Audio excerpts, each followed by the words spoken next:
UCLA. UCLA, we're playing a 3-0 football team that's undefeated. That's 3-0 in the conference. Since they have retooled their staff and now have their new defensive coordinator and offensive staff in place. Very impressive football team, okay? And offensively, this team is rushing for 233 yards a game right now in their last 3 games, which would be against Penn State, Michigan State, and Maryland. Okay? Time of possession, 36 and a half minutes. That means the other team has about 23 and a half minutes. 50% on third down, 70% on fourth down. They've gained 2 possessions with 2 fake punts. So they're keeping the ball away from the other team. They're starting fast, outscoring people in the first half 58-17. Okay, averaging 33 points a game. And defense, a lot of different personnel packages, really try to keep you off balance, really impressed with what they do. When you get outside of normal down and distance situations, you see a lot of stuff. They got about 7 personnel packages, a variety of blitzes, pre-snap looks with linebackers mugged to try to confuse the quarterback a little bit. And they're a rejuvenated football team.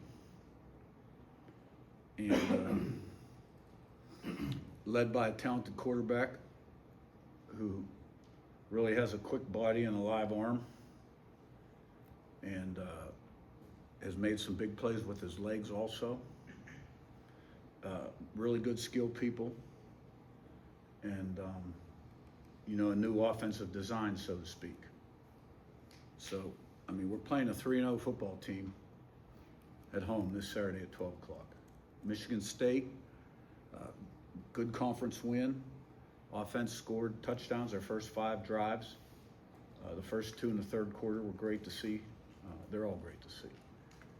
Defense shut them out the last 38 minutes of the game till, at the end we had quite a few of the starters out. They kicked the field goal at the end. We didn't get off to the greatest start. Michigan State had 2 possessions. We had 1 possession, and there was 9 minutes left in the second quarter. So at that point, every play was going to be really important. But we did a great job of adjusting and playing a little better. And, 2/3 of the game we pitched a shutout. So special teams, we had a 22-yard punt return, made all our extra points, field goal. Both kickoff guys kicked the ball out of the end zone. We didn't punt.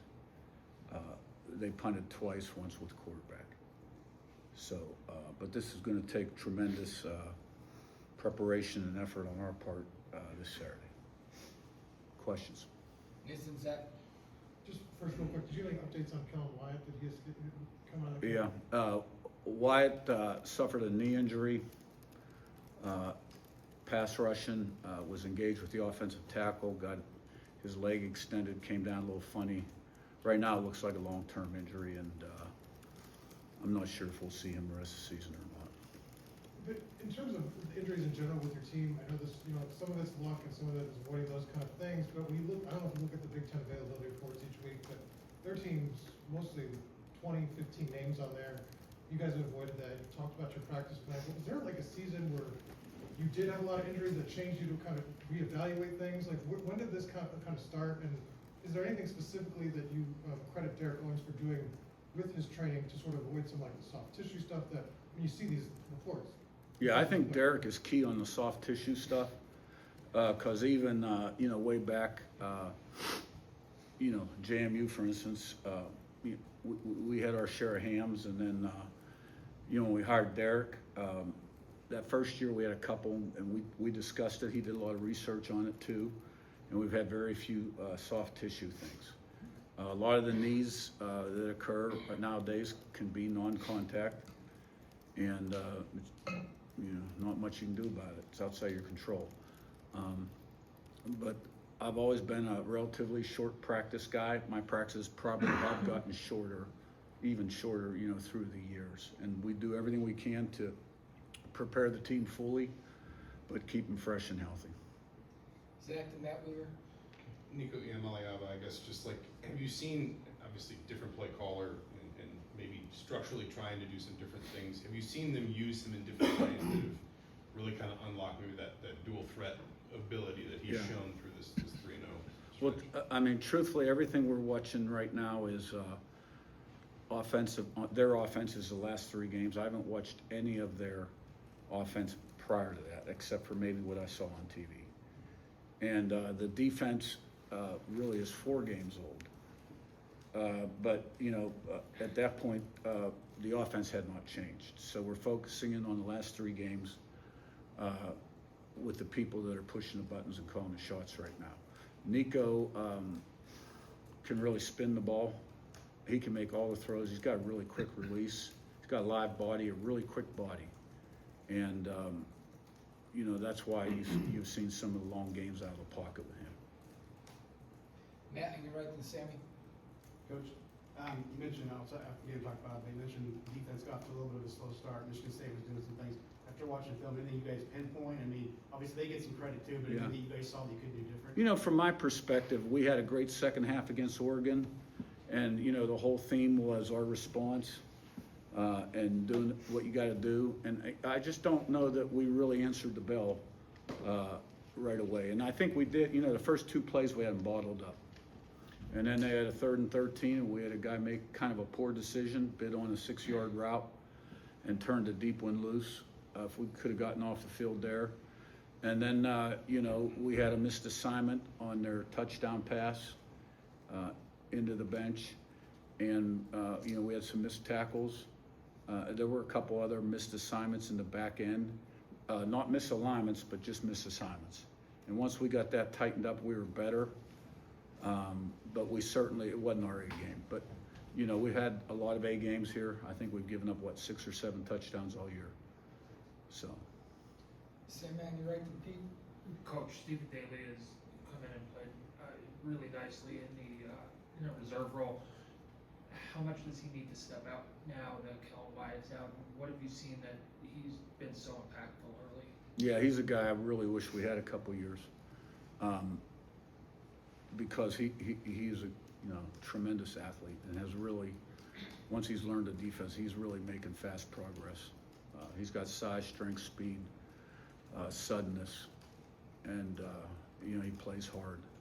And he was our player of the game on defense last week, and he'll take on even more of a role now. Pete, on your left, and Joe. Yeah, Curt, the elite quarterback success you guys continue to have, regardless of if quarterback changes, offensive line changes, receiver changes, how are you able to do that? How are you able to sustain that over decades? Well, you got to have good people in your organization, coaches and players, and we've had good talent on offense, right? And the quarterbacks have all been a little bit different. We've played with the true dual guy, and you just design around the quarterback's strengths and the offensive strengths.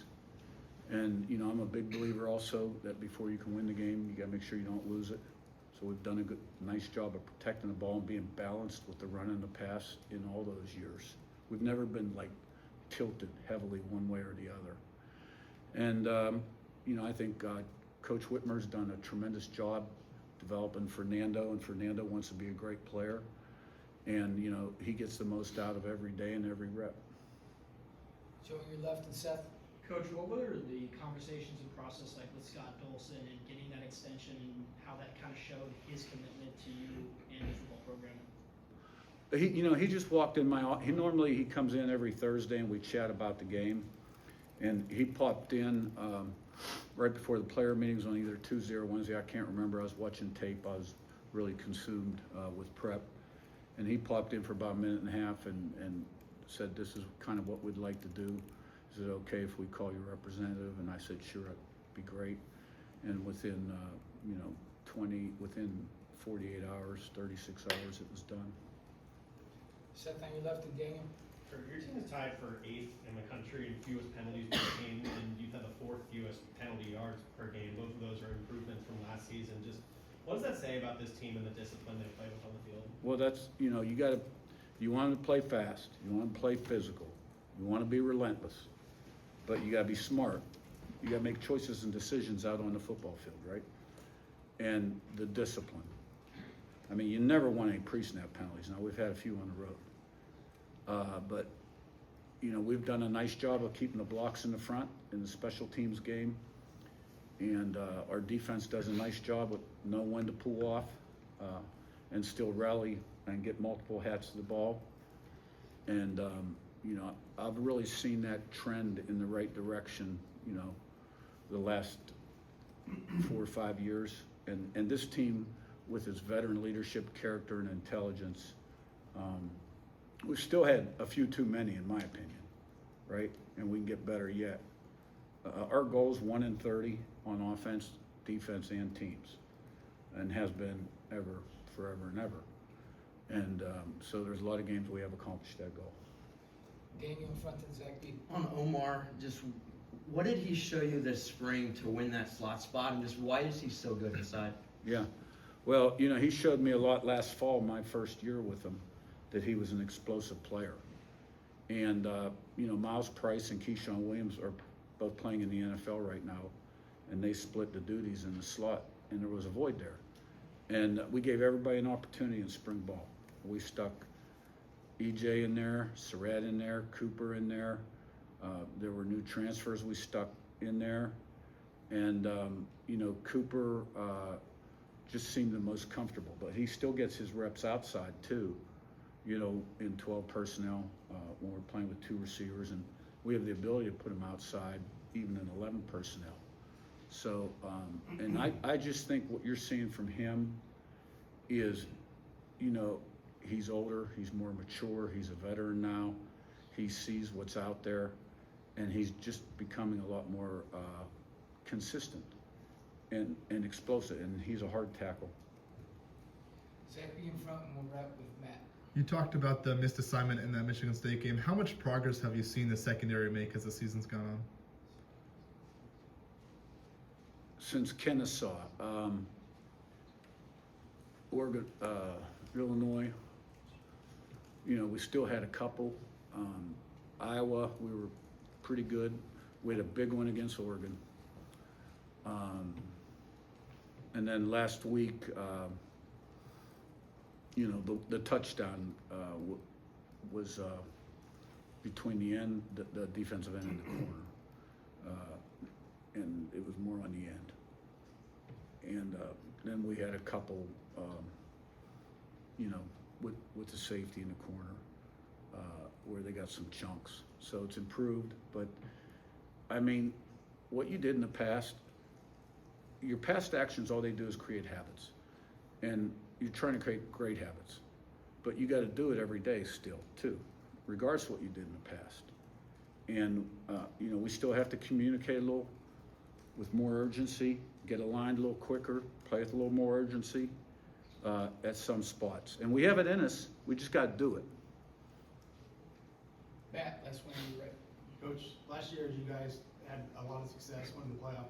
You talked about how it impacted recruiting, how it kind of opened some doors. Obviously, you're having more success this year. You just got the contract. Have you seen that really carry over and keep going and even get bigger this season as you guys continue to win? Yeah, we've had a lot of doors open up the high school route for sure. And you know, the portal thing really doesn't even open until January 2nd unless you know, a head coach has been let go and players going in the portal. And you know, that's my thing right now, because you just don't get off the portal in 1 year or 2 years. You know, there's going to be portal needs this year. And the rules the way they are right now, I really don't. I hope we take a good hard look at what we're doing. I don't quite understand. All these players are making decisions pretty much the end of November, what they're doing, and then the whole month of December is dead. And like, what are you supposed to do those 30 days, right? You know, other people, right? And you know, and the spring portal's been valuable for us too. Look at who we picked up, you know, that first year. C.J. West, Pons, Tucker, last year Daly, Wyatt. So I'm not a big fan of what we're doing. And to me, having a January 2nd portal date, in some school, like we start school January 9th, doesn't make a lot of sense. And I don't think the rules should be changed for 2 or 3 coaches that really had a problem with it because they were still playing. One guy lost his backup quarterback. You know, I mean, I think you got to look at the other schools, the other 75 or how many there are P4 schools also. All right, thanks, guys. Thanks.